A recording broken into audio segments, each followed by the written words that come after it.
और राजधानी के रण से जुड़ी हर खबर आप तक लगातार हम पहुंचा रहे हैं। बता दें आपको कि दिल्ली विधानसभा चुनाव को लेकर 5 फरवरी को मतदान होना और उसके पहले सभी पार्टियां अपना दमखम लगा रही हैं। इस बीच अरविंद केजरीवाल लगातार भारतीय जनता पार्टी पर हमलावर हैं और टैक्स टेररिज्म की बात कर रहे हैं। इस रिपोर्ट को देखिए कि कैसे लगातार आम आदमी पार्टी बीजेपी पर सवाल खड़े कर रही है और बीजेपी भी पलटवार कर रही है।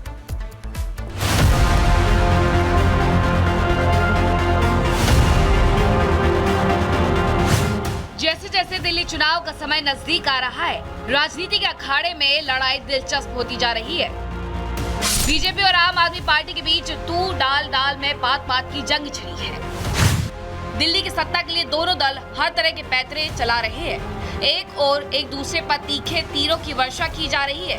वहीं हर वर्ग के वोटर्स को साधने के लिए एड़ी चोटी का जोर लगाते भी नजर आ रहे हैं नेता।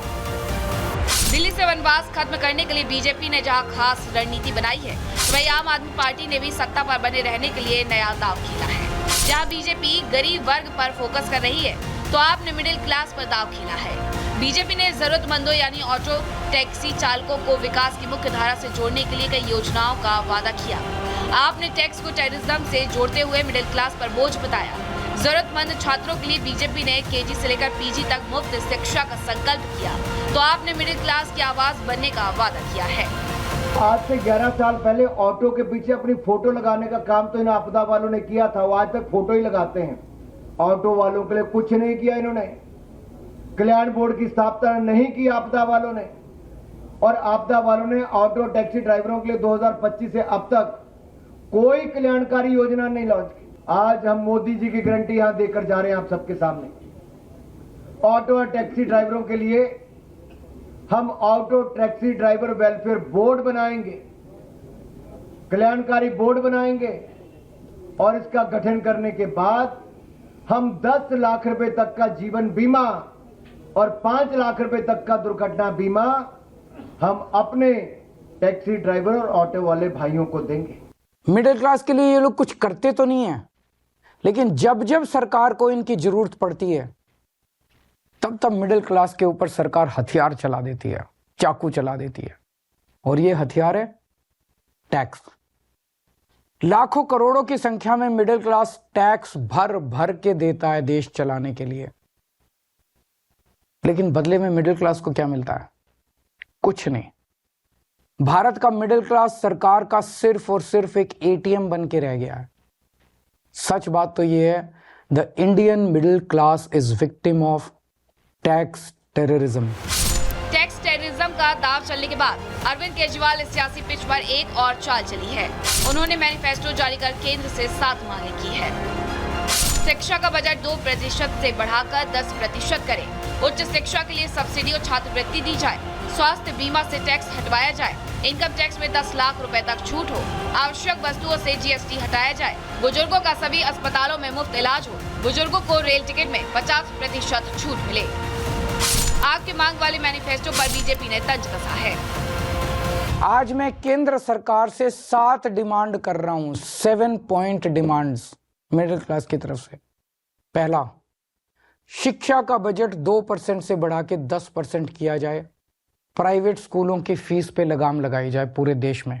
उच्च शिक्षा के लिए, हायर एजुकेशन के लिए सब्सिडी और स्कॉलरशिप्स दी जाएं। हेल्थ का बजट भी बढ़ा के 10% किया जाए और हेल्थ इंश्योरेंस से टैक्स हटाया जाए। बीजेपी दिल्ली में सरकार बनाने के लिए पूरी ताकत झोंक रही है। बीजेपी का एजेंडा विकास है। यही वजह है कि दिल्ली की तस्वीर पेश कर आप पर हर रोज नए वार कर रही है।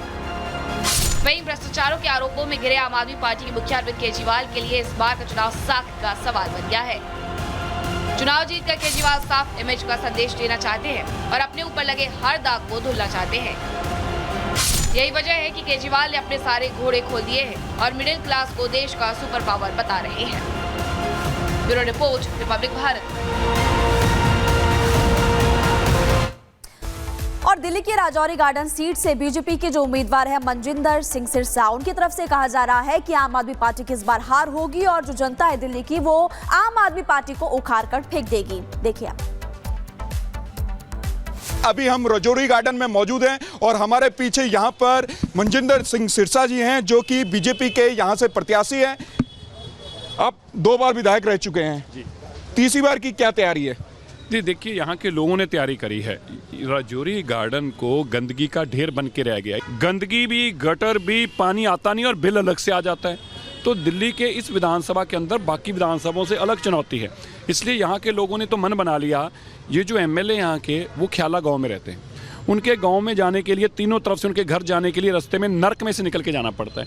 लोग कहते हैं जब वो अपना ही नहीं घर अभी तक ठीक कर पाया, हमारा कैसे ठीक करेगा। इसलिए इस इलाके को सबसे बड़ी चुनौती है इसकी गंदगी को हटाना। इसलिए दिल्ली के लोग, राजौरी गार्डन विधानसभा के लोग खास तौर पर आपदा से अपनी जान छुड़वाना चाहते हैं, इस एमएलए को यहाँ से भगाना चाहते हैं और तीसरी बार रिकॉर्ड मतों से अपने भाई सिरसा को जिताना चाहते हैं। बिल्कुल, आप आपदा की बात कर रहे हैं, यानी कि आपको आप प्रस्तुत कर रहे हैं, लेकिन आप तो लगातार फ्री पे फ्री एक नई योजना लेके आ रही है और कहती है कि बीजेपी हमारी कॉपी कर रही है। ठीक है, उनको कहने का अधिकार है, कौन मना कर सकता है उनको।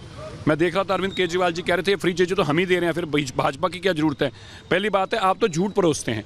आपने कहा था 1000 रुपया दिल्ली के लोगों को देंगे, नहीं दिया। लेकिन मोदी जी ने कहा पहली कैबिनेट में पास करके 2500 रुपया हमारी बहन बेटियों के खाते में आएगा। दूसरी बात, फ्री बिजली मिल रही है, फ्री पानी हम देंगे, फ्री बस हम देंगे। तो अंतर क्या है? अंतर क्या है कि हमारे यहाँ पे सुशासन भी होगा। हमारे यहाँ पे लोगों को पानी मिलेगा फ्री, तो साफ पानी मिलेगा। मोदी जी ने कहा स्वच्छ जल मिलेगा। हमारे यहाँ पे शराब घोटाले नहीं होंगे, हमारे यहाँ पे यमुना गंदी नहीं होगी, साफ हो जाएगी। और हमारे यहाँ पे जो बड़े गटर हैं और जो करप्शन है, इसका खात्मा हो जाएगा, दोनों साफ हो जाएंगे। बिल्कुल, आप क्योंकि सिख बहुल इलाके में है और आम आदमी पार्टी एक तरफ जहां ग्रंथियों को और पंडितों को 18,000 प्रति माह पैसे देने की बात कह रही है, तो दूसरी तरफ बीजेपी इसको लेकर के किस तरीके से योजना बना रही है? सबका साथ, सबका विकास, सबका प्रयास। हम धर्म के नाम पे बांट नहीं रहे। वो 10-12 साल तक तो केवल मौलवियों को, वो मौलानों को देती रही। जब सरकार चले गई, अब कहती है हम आएंगे तो सिखों को और मंदिर के पुजारियों को देंगे। तो भैया 12 साल तक उन मौलानों को क्यों दे रहे थे फिर आप? एक बैनर पोस्टर बहुत दिल्ली में देखा जहां क्वेश्चन मार्क था, अरविंद केजरीवाल की एक तस्वीर थी और उसके बाद एक क्वेश्चन मार्क था। आपने भी देखा होगा। जी देखा। वो अरविंद केजरीवाल ठीक ही तो कह रहे हैं ना, गाली गलौज पार्टी है उनकी पार्टी, और उनके पास सीएम का चेहरा ही नहीं है। अरविंद केजरीवाल देखिए आज इस दिल्ली के अंदर कितनी बदकिस्मती आम आदमी पार्टी के लिए। 12 साल राज करने के बाद अरविंद केजरीवाल जी के पास एक मुख्यमंत्री का चेहरा नहीं है। अतिशी वो कह रहे हैं बन नहीं सकती दोबारा, कह रहे हैं टेम्परेरी है। खुद वो बन नहीं सकते क्योंकि सुप्रीम कोर्ट ने उनके बनने पे रोक लगाई है, इसीलिए उन्होंने रिजाइन किया। अगर खुद रह सकते तो रहते ही।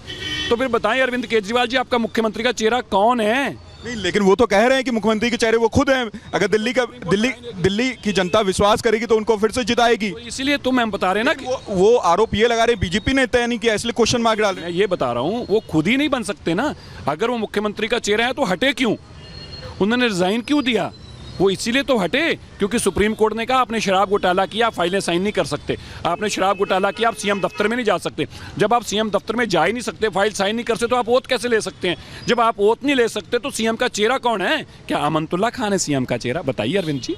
दिल्ली में एक मुद्दा सबसे ज्यादा गरमाया हुआ इस बार, इलेक्शन कमीशन भी इस बीच उनको सुलझाने में लगा हुआ है, वो है फर्जी वोटर का। लगातार ही एक तरफ जहां आम आदमी पार्टी आरोप ये लगा रही है कि जो बीजेपी के नेता हैं वो फर्जी वोटर अपने ही एड्रेस पे बना रहे हैं, और दूसरी तरफ आपके द्वारा आरोप लगाया जा रहा है कि खुद आम आदमी पार्टी बाहर से लोगों को ला करके यहाँ पे वोट तैयार करने का काम कर रही है। मेरे इलाके में 10-12 हज़ार वोट बनी है, सारे मुस्लिम वोट बनी हैं, और कोई आदमी 50 साल का, कोई 55 साल का। ये कहाँ से आए हैं? ये रोहिंग्या नहीं है, अगर बांग्लादेशी इन्फ्लिट्रेटर्स नहीं हैं तो फिर कौन है? और इनके ऊपर विश्वास क्यों है अरविंद केजरीवाल जी को? अरविंद केजरीवाल जी को अपने दिल्ली के वोटरों पर विश्वास क्यों नहीं है? ये बहुत बड़ा